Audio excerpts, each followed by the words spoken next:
বনি আছে মাংস। আমি আহিছিলোঁ আজি নদীৰ পাৰত খানা খাবলৈ আমাৰ শ্বুটিঙৰ গোটেই ইউনিটটো।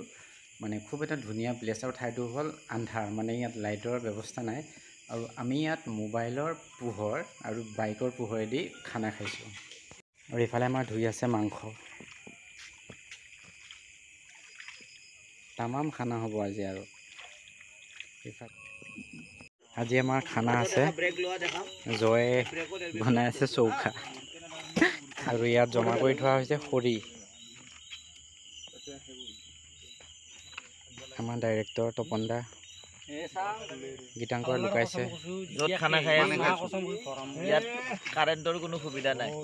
মানুহে সদায় ক'ত যায়? কাৰেণ্ট থকা জেগাত খানা খায়। আমি ব্যতিক্ৰম, গতিকে আমি ক'ত খানা খাই ব্যতিক্ৰম ধৰ্মী। আৰু খৰিও চা, এই মানে কেনেকুৱা ধৰণৰ খৰি, চব পোষ্টত এই চাট ঢালাই দিয়াৰ হেৰিৰ পৰা আমি কাটি কাটি চব চুঙা খৰি। খানাৰ কাৰণে পুৰা আয়োজন চলি আছে।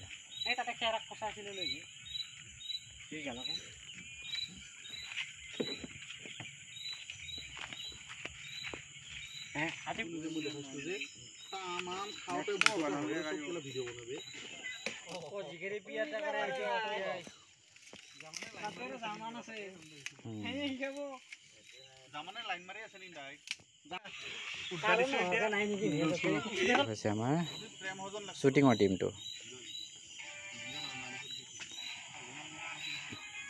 আজি আমি গোটেই মানে শ্বুটিঙৰ টিমটোৱে খানা খাইছোঁ নদীৰ পাৰত। এটা মানে জীৱনৰ খুব মানে ভাল দিন বুলি ভাবোঁ মই।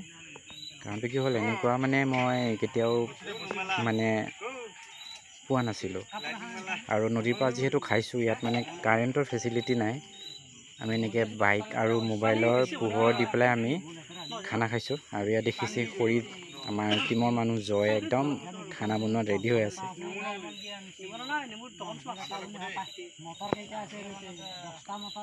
এইফালে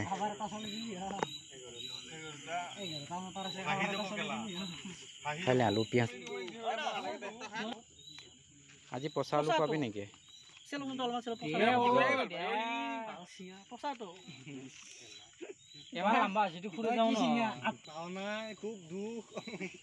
বনি আছে মাংস, চিকেন বনাই কৰি ৰেডি আৰু আমি খাবলৈ। আফজলে মাংস বগাই আছে। আফজল, কিবা এটা ক'বা। একো ক'ব লগা নাই।